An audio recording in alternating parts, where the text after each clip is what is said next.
We'll be covering several subjects that are all centered around the concept of stoichiometry.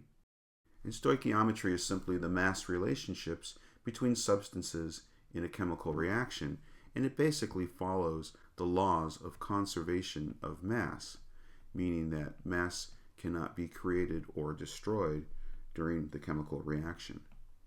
Now, this requires you to have a basic understanding of the following terms and ideas, but many of these are probably already familiar to you. For example, the chemical formula, and we've been using this a lot. The chemical formula is simply a series of symbols, chemical symbols, and subscripts for the elements within a compound or a molecule. And it's simply showing you the ratio of elements within a compound. For example, if we have an ionic compound like sodium chloride, NaCl, we have the chemical symbols for sodium and for chlorine, but these are ions, so this is the sodium ion and the chloride ion, and they are present in a 1-to-1 ratio within a much larger crystalline lattice. This is what we call the formula unit, right? It's the smallest ratio of atoms in a lattice, and this is for ionic compounds. Now we also have covalently bonded atoms in compounds. This is what we call molecules. Here's an example, one we've used a lot, CH4, methane. We'll zoom in a little bit. If there's no subscript, that's implied that it's 1. There's 1 atom of carbon for every 4 atoms of hydrogen. It's a 1-to-4 ratio. So molecules, these are covalently bonded atoms. But in either case, we're reading the ratio of either the ions in a compound within a much larger crystalline lattice, or we're looking at the ratio of atoms directly in each molecule. In either case, that's what the chemical formula is telling you. And we can think of this, if you remember, in 2 terms. If we're just talking about 1 molecule, that would be the molecular mass. Or if we're talking about 1 formula unit, we can talk about the formula mass, which we can also call the atomic mass of that formula unit. Or we can talk about the molecular mass, which is the mass of a molecule. This is all measured in AMUs, atomic mass units, as opposed to the molar mass, which is going to be the mass of the compound in grams of 1 mole. Now we're going to be considering these things in the context of the chemical equation. And the chemical equation is really a shorthand notation of the chemical reaction that we're trying to describe. And it contains several key pieces of information. First, it shows us all of the substances that react and all of the products that are formed. And all of the substances that react, those are called reactants. Those are the starting materials that undergo change. And of course, the products are the substances that are produced by the reaction. And as a convention, we always show the reactants are on the left-hand side of a reaction with an arrow showing the direction of that reaction going from reactants on the left to the products that are shown on the right. All right, I mentioned there were 3 main pieces of information that the chemical equation gives us. The second one is the experimental conditions. You don't always see this, but sometimes you will see certain symbols written on top of the arrows to demonstrate what the condition is that allows the chemical reaction to proceed. For example, it may describe that heat is required or that light energy is required.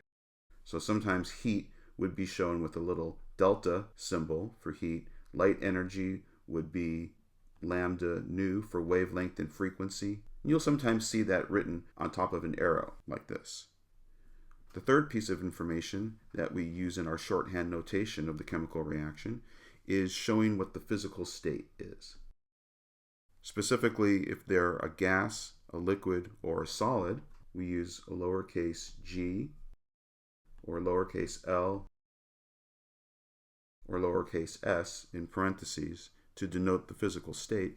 And there's a fourth one, AQ, that stands for aqueous. And aqueous simply means that it's dissolved in water. So let's take a closer look at a typical chemical equation and talk some more about how to describe it and to see what type of information that we can learn from it. And so for this example, we'll use a classic combustion reaction. And in classic combustion, we typically have some carbon-containing substance, and we react that with molecular oxygen gas, and that typically will form carbon dioxide and water. And sometimes you'll get some other things produced as well, depending on what you're actually combusting. But the classic combustion reaction always produces carbon dioxide and water. This, once again, is methane, CH4, plus molecular oxygen, will react, and usually we have some heat involved in that reaction. By the way, methane is a gas, and so is molecular oxygen. And when you heat them up, the methane will combust and form the classic products, carbon dioxide, which is a gas, and water, which we could find in the gaseous state, or it could be in the liquid state once that gas is cooled down. Now that's the chemical equation, but does it really follow the law of conservation of mass? Remember that we must obey the conservation of mass. So if we take a closer look and just take stock of the individual number of atoms on each side of this reaction, we can see on the left-hand side of this reaction, we have one carbon atom, and we have two oxygen atoms, and we have four hydrogen atoms. On the right-hand side, the product side, we have one atom of carbon, we have three atoms of oxygen, and we have two atoms of hydrogen. So we're breaking the law of conservation of mass. We need to be able to use these substances in the right ratios so that this reaction can take place while still obeying the law of conservation of mass. And we do this by balancing the reaction. And by balancing the reaction, we use coefficients in front of each substance. And that will give us what we call the molar ratio of substances within the reaction. And I'll be showing you different strategies to do this with simple reactions and sometimes more difficult reactions. But all the while, it's about obeying the conservation of mass. So if we take the current chemical equation, if we have two molecules of molecular oxygen on the reactant side and two molecules of water on the product side, we now will have a balanced equation. And that's actually what's shown in the illustration down below. And you can see in the illustration that with two molecules of molecular oxygen, we have 4 oxygens on the right-hand side. And you can see that in our notation, each molecule has two atoms of oxygen, and now the coefficient, which is the molar ratio, the coefficient is saying that in this reaction we have two molecules. So you just simply multiply the coefficient by the subscript. We still have one carbon, and we still have 4 hydrogens on the left-hand side. On the right-hand side, we still have our one carbon, but now we have 2 oxygens from the carbon dioxide, and we have 2 times 1 oxygen from the water. That's going to give us our 4 oxygens. And we have 2 times 2 hydrogens for each water molecule. That's going to give us a total of 4 hydrogens on the right-hand side. And now we are balanced. Now, why is this important? It's important because it describes the way that the reaction actually occurs with the right proportion of materials. It allows you to properly predict how much material will be produced. It will allow you to also predict how much material is needed to react with. But all the while, it's properly describing the actual reaction. It's not just methane and oxygen. It's actually one molecule of methane combining with 2 molecules of oxygen gas. And when you do that, you will always produce 1 molecule of carbon dioxide and 2 molecules of water. Now that's on the molecular level, but we can't measure individual molecules, but we can measure the mass of a mole of molecules. So that's where these molar ratios come into play. The molar ratios really allow you to compare the amount of one substance versus another. For example, we can say that for every 1 mole of methane gas, we would consume 2 moles of oxygen gas. We can say that for every 1 mole of methane gas that's consumed, we produce 1 mole of carbon dioxide gas. Or we can say for every 1 mole of carbon dioxide gas, we also produce 2 moles of H2O. Or we can also say that for every 2 moles of H2O, we also produce 1 mole of carbon dioxide. It's the same relationship, but now I'm showing the reciprocal. As we've been doing all along with dimensional analysis, you can use these molar ratios as conversion factors. And it will help us relate the amount of one substance to another substance in the chemical reaction. Now that's really important because when we're comparing from one substance to another, you can't compare grams of substance A with grams of substance B directly in a chemical reaction. But you can compare the molar ratios directly, and we get the molar ratios, we get the correct molar ratios from a balanced equation, where we can compare directly. A mole of something is the same number of molecules as a mole of something else, but the mass of a mole of a particular compound will be different depending on what atomic mass or molecular mass of that material is. Right? This is the molar mass. We looked at that for helium gas and also for sulfur. We looked at it for, I think this was copper, this was mercury, and we measure the molar mass in grams per mole. But just like with any other conversion factor, we can always use the reciprocal of that. We can use the molar mass, but in a dimensional analysis as a conversion factor, we might be expressing that as moles per gram, as necessary for our units to cancel out. Once again, when you are presented with an equation, the first step should always be to balance. And when you balance that equation, we have the coefficients tell us the molar ratios. Now, if there's no coefficient here, it's implied that there is a 1. And that allows you to compare moles of A with moles of B. And just to remind you that the subscripts tell you the ratio of atoms within a compound. So when you're presented a problem and you're given materials in grams, remember you cannot compare directly in grams. You have to work through moles. For example, if I gave you 2 grams of methane gas and asked for how much water is produced, the answer is not going to be 4 grams of water. You can't do that.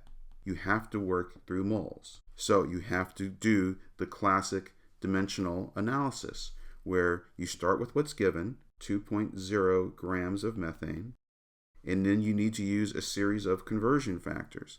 The first conversion factor would be the molar mass of methane, right? That would be about 16.04 grams of methane for every mole of methane, right? That's a conversion factor.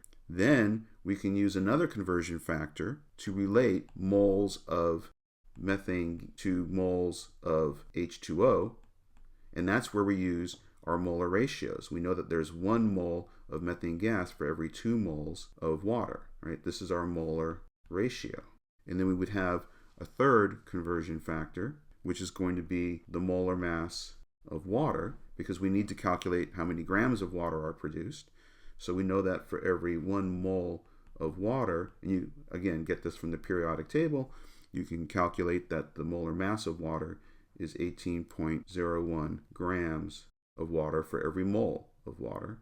And then you would probably calculate that if you consumed 2.0 grams of methane, you would produce 4.5 grams of water. You must work through moles.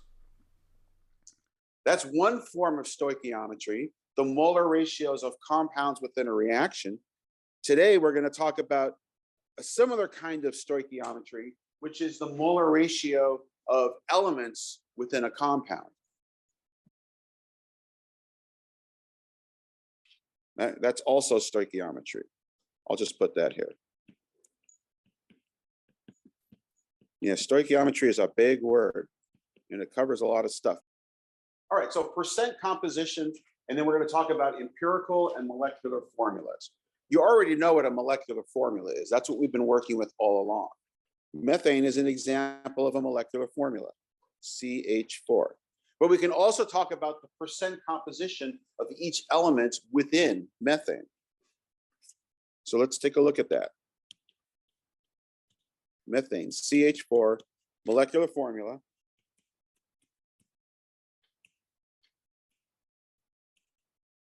So let's figure out, well, what's the percent composition of each element within methane?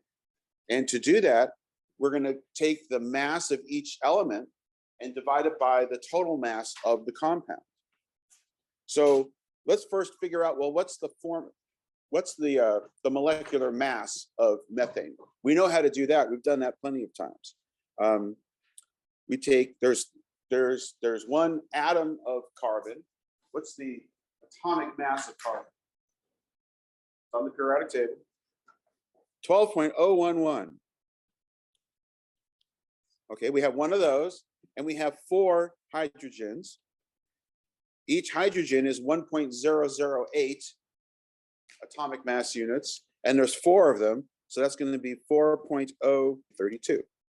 And we add those up, and we get 16.043.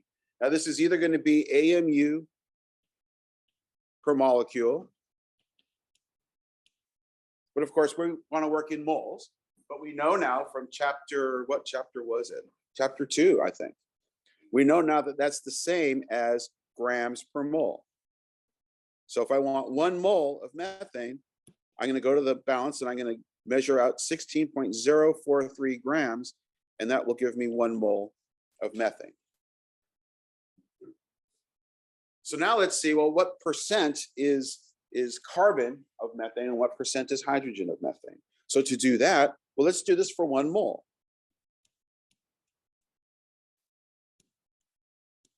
For 1 mole, that means we're going to have how many moles of carbon are in 1 mole of methane? There's just 1. So for 1 mole of methane, we're going to have 12.011 grams of carbon,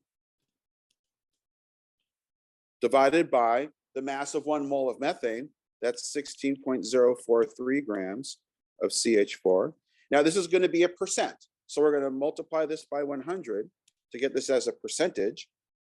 And that gives me 12.011 divided by 16.043 times 100 gives me 74.9, just rounding here, 74.9% carbon. All right, that's pretty straightforward. We could do the same thing for the percent hydrogen in methane. We've got 4.032 grams of hydrogen, right? Because there's 4 moles of hydrogen for every 1 mole of methane, and 1 mole of methane is 16.043 grams times 100. I don't need to do the calculator for this one because we're doing percentages. Percent is out of 100, okay? And I already calculated it for carbon, and the only other material there is hydrogen. So they better add up to 100%, right? But sure, let's go ahead and do the math.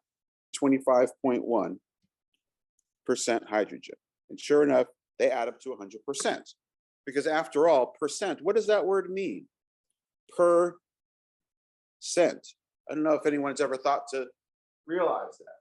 When you say per in spoken language, like there's 12 per dozen, right? Per means divided by. So when you do a percent, it really means divided by cent. Cent is for century, for 100 cents in a dollar, right? 100 years in a century. That's 100. So it's per 100. That's what percent means. So this is basically divided by 100%. Okay, so that's pretty straightforward, right? It's not rocket science. But realizing this now, we can actually work this backwards. And seeing how this works backwards will help you realize how we can use this idea to figure out what the molecular formulas are for compounds that we don't know ahead of time, just based on their percent composition. That's what this discussion is really all about. So let's work this backwards. So let's say we don't know that it's methane. All we know is that we have some unknown compound, and we do an elemental analysis. And yes, there are instruments around that will allow us to do this. And we can determine that from this unknown substance, it contains carbon and hydrogen in these percentages. So you're given an unknown that has a 74.9% carbon, and it has 25.1% hydrogen. And our task is to figure out what's the molecular formula.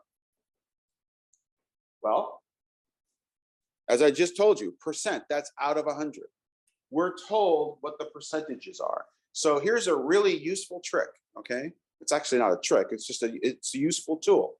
If you understand what a percentage means out of 100, then we can just take, here I did it for 1 mole, right? But if we did this for 10,000 moles, all right, our numbers would be different, but in the end, the percentages would be the same. These don't change. 74.9%, 25.1%. All right, so if that's true, then working backwards, I'm just going to say, well, let's just take 100 grams of the material.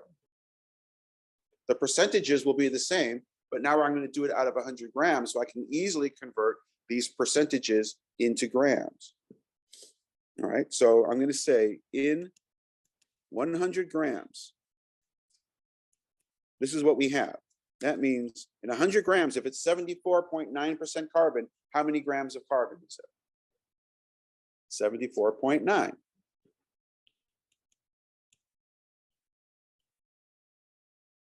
All right, and if it's 25.1% hydrogen and I have 100 grams, how many grams of hydrogen?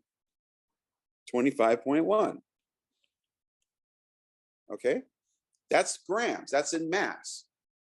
Stoichiometry is molar ratio, so you always have to make sure that you're working in moles. But we know how to go from grams to moles, right? We use the molar mass as a conversion factor. So let's just do that for carbon separately. What's the molar mass of carbon? It's 12.011 grams per mole. And the molar mass of hydrogen is 1.008 grams per mole. Make sure you do it by dimensional analysis the way that I've taught you from the very beginning. Set everything up very neatly with a clear numerator and a clear denominator. That way you'll never make the mistake of, oh, do I multiply or do I divide by the molar mass to go from grams to moles? I can't remember. Don't try to memorize that. Just do it by dimensional analysis and you'll never get it wrong. Okay? All right, let's do the math. 74.9 divided by 12.011 gives me 6.24.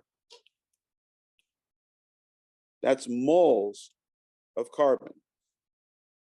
Right, we'll do the math for the hydrogen. 25.1 divided by 1.008, and that gives me 24.9 moles of hydrogen. Okay? Now we're in moles. So now we can do the molar ratio. This is the molar ratio of carbon to hydrogen in methane. Well, not in methane, in our unknown now. We don't know what it is, okay?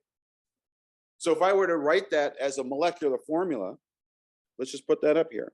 That's C6.24H24.9. Have you ever seen it written this way? No. Have you ever seen a molecular formula written with the subscripts like this? No. What do the subscripts tell you in a molecular formula? The ratio of what? The ratio of the moles, the molar ratio of the elements. Okay? That's what this is. But we don't have them with decimal. We always show the molar ratio as integers. So we need to find what the lowest common integer ratio is to do this properly. So how are you going to do that?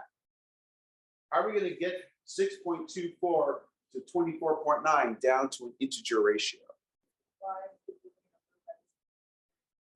You divide the larger number by the smaller number and hope that it works. Yes, that, especially the last part. You hope that it works. But it will certainly work for one of them, right?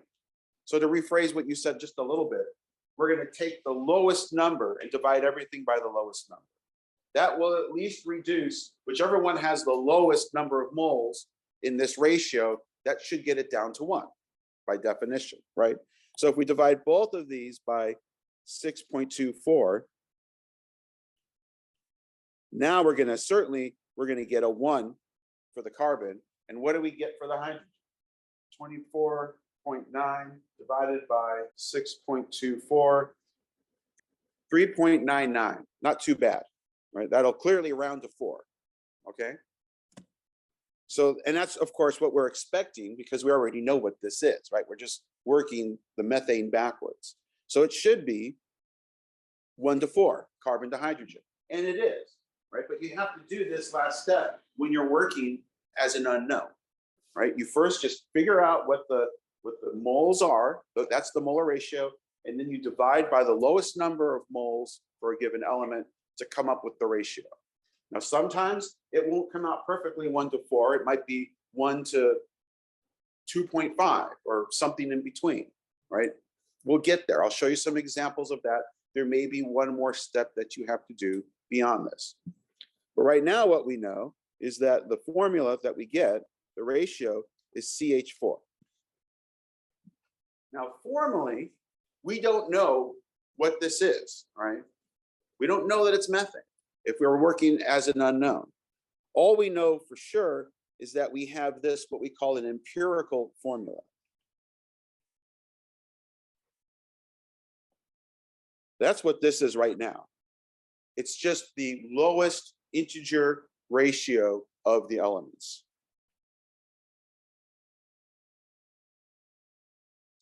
All right, let's see, should I just let you try this one? This is pretty much the same as what I just showed you. Give this one a shot, all right? You've got a material and you're told that by percent composition, it's 85.63% carbon and 14.37% hydrogen. Let's get that into an empirical formula. Think you have an answer, raise your hand. Nice and high. All right, a lot of you are already done. CH2, who got CH2? Very good, that's the right answer.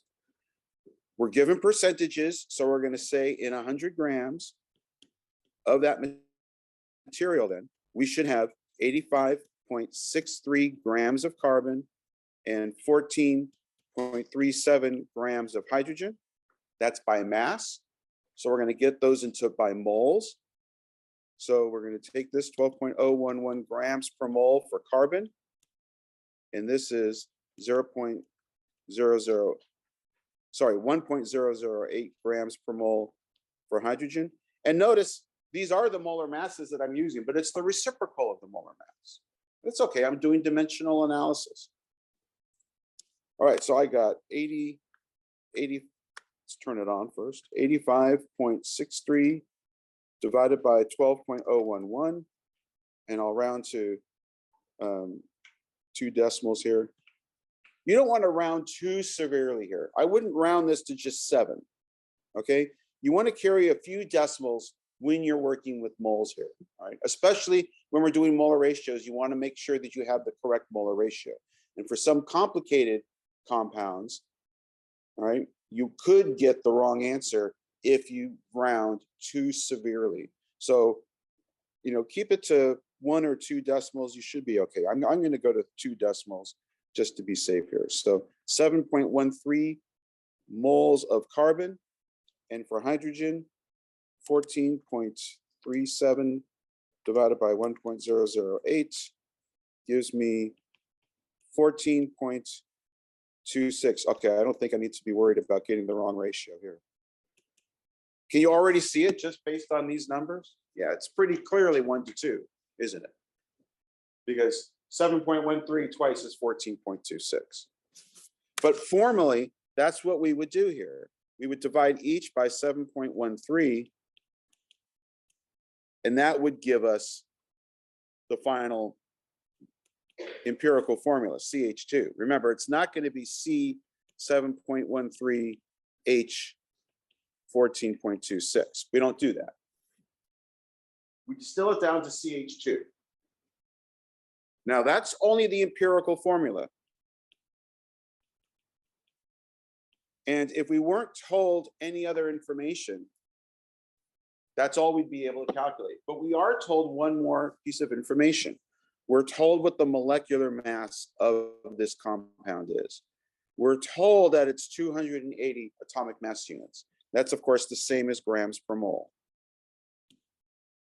So really, all we know is that the empirical formula it's some number of repeating units of CH2, right? But fundamentally, the ratio is 1 to 2. But we have more than just one carbon and two hydrogens, because what's the mass of one carbon? It's 12.011. But I'm not even going to put the decimals here, because look, I'm only told that the molecular mass or the molar mass is 280 grams per mole. So I'm just going to, now I can round because I'm looking at what the goal is. All right, the goal is rounded, so I can work with rounding here. So 12 plus 2 equals 14. So each unit here of the empirical formula is only 14 grams per mole. Right, that's what we call the empirical mass.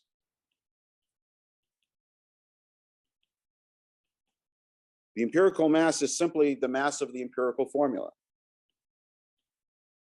14 grams per mole. We need to get to 280, all right?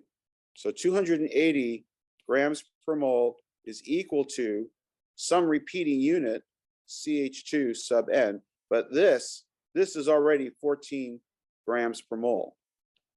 So what does N equal? Say what?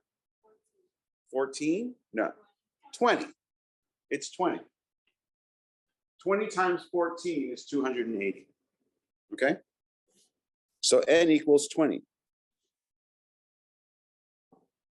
So now we know we can write this two ways. We can write it as CH2 20, or probably more correctly, but I would accept either one, C20H40. That's the molecular formula for this Japanese beetle mating pheromone.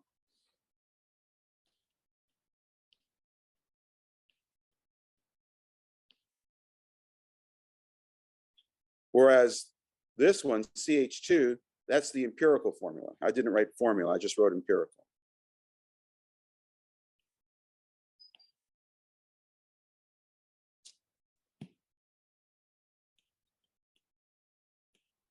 Okay, so now that's a better example to show you the difference between the empirical formula and the molecular formula. The only way to get to the molecular formula, though, is if you're given what the molar mass, the intact mass of the material is. If you don't have that, all you can do is calculate the empirical. Does everyone see that? I hope. All right, let's do a couple more examples. In a way, these are just kind of puzzles. So this next example is just a little bit more complicated, but you all know how to do it. All right, you already know what the atomic mass of carbon and hydrogen is. So the atomic mass of oxygen, let's use 15.999 grams per mole. All right, go ahead and get started on this one too. You know what to do. Let's just come up with the empirical formula. We'll stop there. Then we'll take it that class instead. Or you can take it all the way to the molecular formula if you feel comfortable doing it. Who wants to volunteer what they got? Jennifer keeps her hand raised. Sure, what you got? I got CH2O for the empirical formula. Okay. Anyone get something different than that?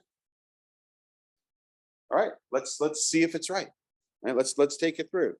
All right, so in 100 grams, I'll just do this one by one. We've got 40.002 grams of carbon, and carbon comes in at 12.011 grams per mole. Here, I have this written down already. That gave me 3.33 moles of carbon. Right, when we do this for hydrogen, we're given 6.7135%. So in 100 grams, that's 6.7135 grams of hydrogen. And look, folks, if you're given data that's this sensitive, use it. If you're going to do any rounding at all in these, don't round from what you were given. All right, that's a big mistake. Always work with all of those numbers. Okay, let's get that into moles. Whoops.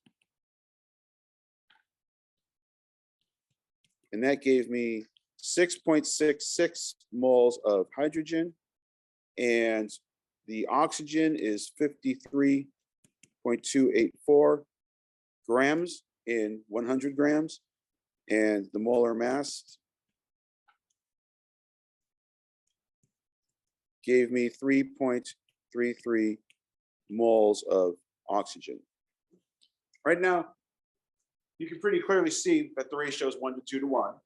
All right, but this really emphasizes why you need to be doing this in moles and not by grams, because obviously the molar mass is going to be different for each element, okay, especially between oxygen and hydrogen, all right, and oxygen and carbon. They don't have the same molar mass. 1 mole of each has a different total mass. So even though we're starting with 40 grams of one and 53 grams of the other, they both represent 3.33 moles of material in the compound that we're studying. All right, so if we divide everything by the smallest one, which is 3.33, we clearly get Ch2O. That's our empirical formula. Okay, but we need to make sure we know how many of these we have in the final compound, and we take a look, and we're given the molar mass 90.078 grams per mole. Okay, so let's see, how many of these do we need to get us to about 90 grams per mole? Well, to do that, you need to know what the mass of that empirical formula is. That's the empirical mass. So what is it? Carbon, 12, hydrogen, 2, oxygen, 16. All right, 14 plus 16 equals 30 grams per mole. We want to get to 90. Yes, I could have put the decimals in here, but you can see now that I'm going to get the same answer. Ch2O sub n. N's got to be an integer. And in this case, what is it? It's 3. So that means it's C3H6O3. That's the molecular formula.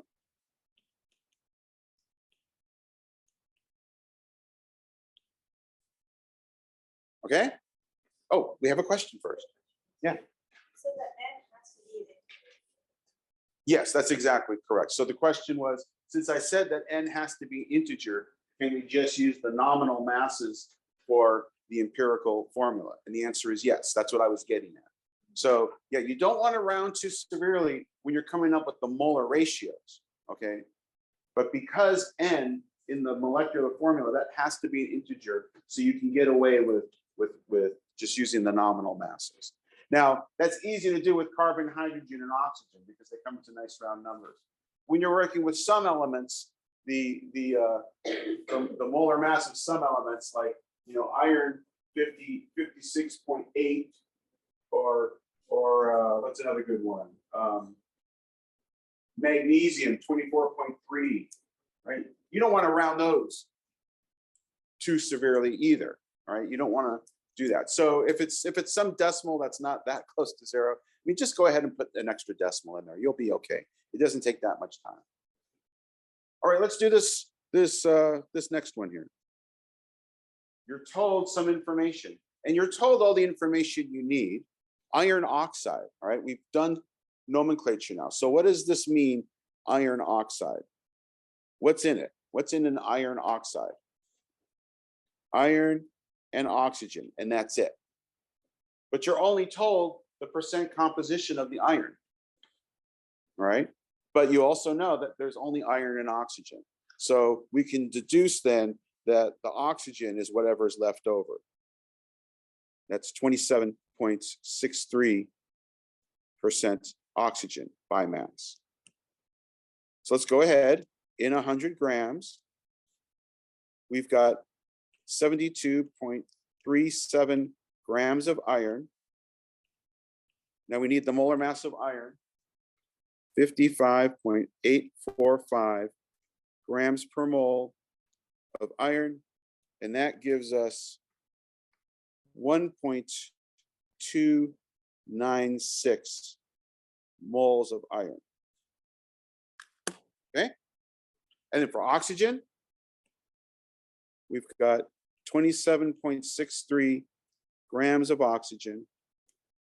Molar mass is 15.999 grams per mole.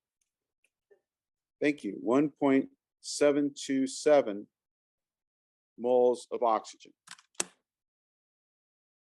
Not so easy to see, is it? So what's the molar ratio? We got to divide both by the smallest one to find out. So let's do that. If we divide this by 1.296, we'll get 1. And if we divide this by 1.296, what do we get? Yeah, I got that too, 1.333. Well, what's up with that? So that means that our molecular formula, now remember, we always put the cation first and the anion second. So that's Fe1.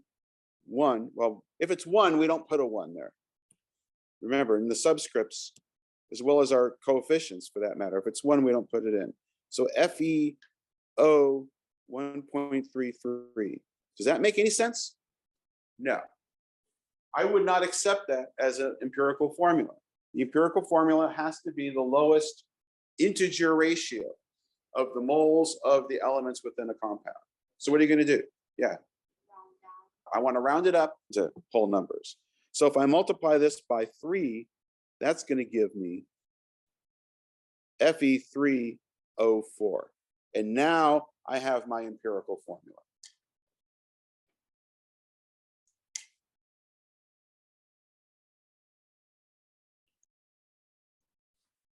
Can we take this to a molecular formula? Who thinks we can? All right, what do we need? We need the mass. We need the intact mass of this iron oxide of magnetite to find out what the molecular formula is. Are we given it? No. So we can't take it any further. All right, here's another one. You want to try this one also, or you want me to run you through this one? Yeah, I think you can handle it. You want to try it?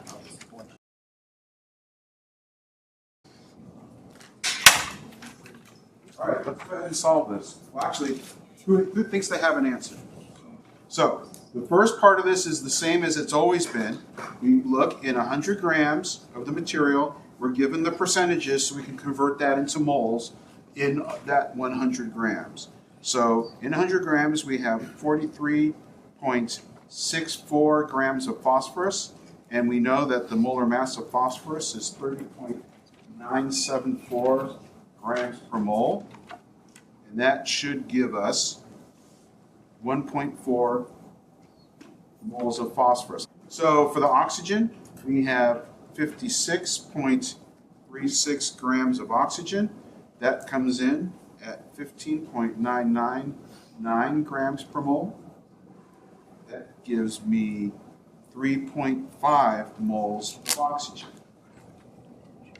Dividing both of them by 1.4 gives me a ratio of 1 to 2.5, which I know isn't enough. So I need to scale it. So if I take these, multiply everything by 2, I can see that I'm going to get a ratio of 2 to 5. So that gives me the empirical formula of P2O5. That's the empirical. All right? Now we need to figure out what's the mass of that empirical formula. So we need, now here's where you can round, okay? Because we're told that the molar mass is 284 grams per mole, and there's no decimals there. So we can totally round here, all right? So phosphorus, it looks like it's about 31, right? So let's make it easy on ourselves. 31 twice is 62. And oxygen, we'll just use 16 for oxygen. So 5 times 16, well, let's see, 32, 48, 64, and then another one, right? So 64, 70, 80, right? Yes? Okay. So that gives us 142 grams per mole. That's the empirical formula. We need the molecular formula, which is 284 grams per mole. So looky there. Seems to me like it's just times 2, right? So that means the answer is P4O10. And that's how you do them. We'll end with this one. This is the same thing, but you have to get the information from a different from a different place, from different data. Here's a combustion analysis. We did lots of balancing with combustion. That's where you take a carbohydrate or a hydrocarbon. In this case, what are we doing? Here we're doing a hydrocarbon. You do have to remember, a carbohydrate that has carbon, hydrogen, and oxygen. A hydrocarbon just has carbon and hydrogen in it. So all we're looking for here is something that has carbon and hydrogen, and it's going to be some x to y. That's what we have to find, right? The molecular formula. That's all it's going to be. Now, if you remember back to our balancing, when we take a hydrocarbon, some CXHY, and we combust it with molecular oxygen, what are the two products that we get? Water and carbon dioxide. The two classic products of a combustion reaction. And don't worry about how this works, okay? But we're going to collect data from an instrument that allows us to actually analyze how much water, or H2O because it's gas, so how much H2O and how much CO2 is recovered when we do a combustion analysis.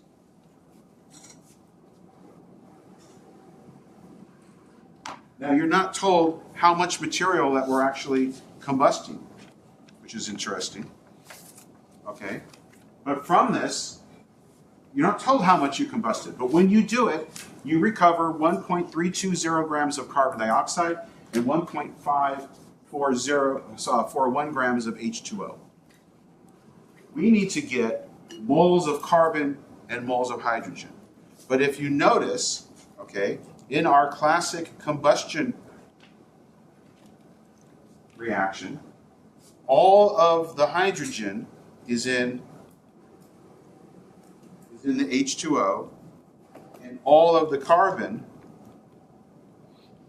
is in the carbon dioxide, and that's what we're recovering. So all we need to do is figure out how many moles of hydrogen we recovered and how many moles of carbon we recovered, and we can get the answer. You see where I'm going? So here, let me show you. 1.320 grams of carbon dioxide is what was recovered. We need to get that into moles. We know how to do that, right? Carbon is 12.011. 2 oxygens would be 31.998. And that gives us 9, 10, 10, 44.01, shall we say?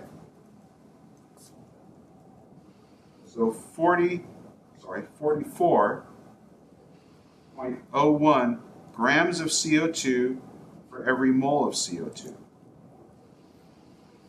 Right? And for the hydrogen, that all comes from the H2O, and we recovered 0.541 grams of H2O. Well, what's the molar mass of H2O? You don't remember? Go ahead and calculate it. 15.999, and we have 2 hydrogens, so that's 2.016. That's 18.015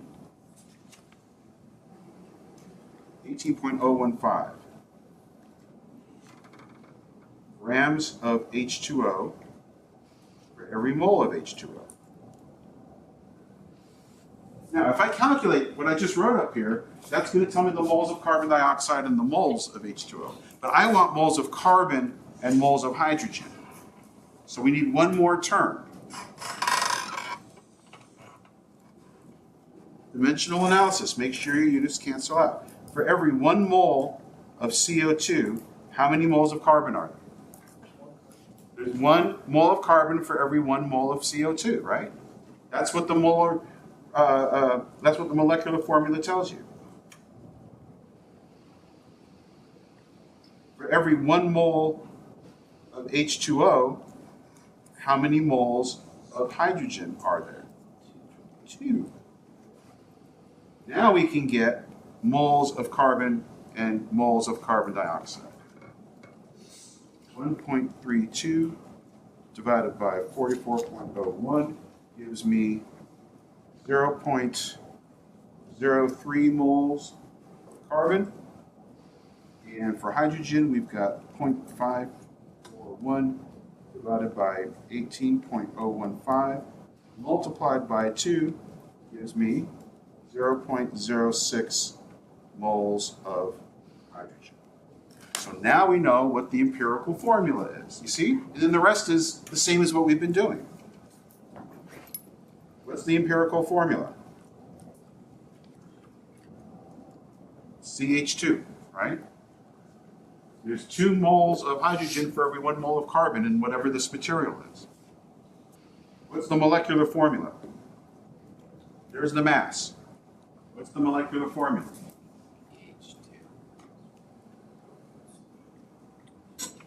We already calculated what the empirical mass was. It's 14 grams per mole.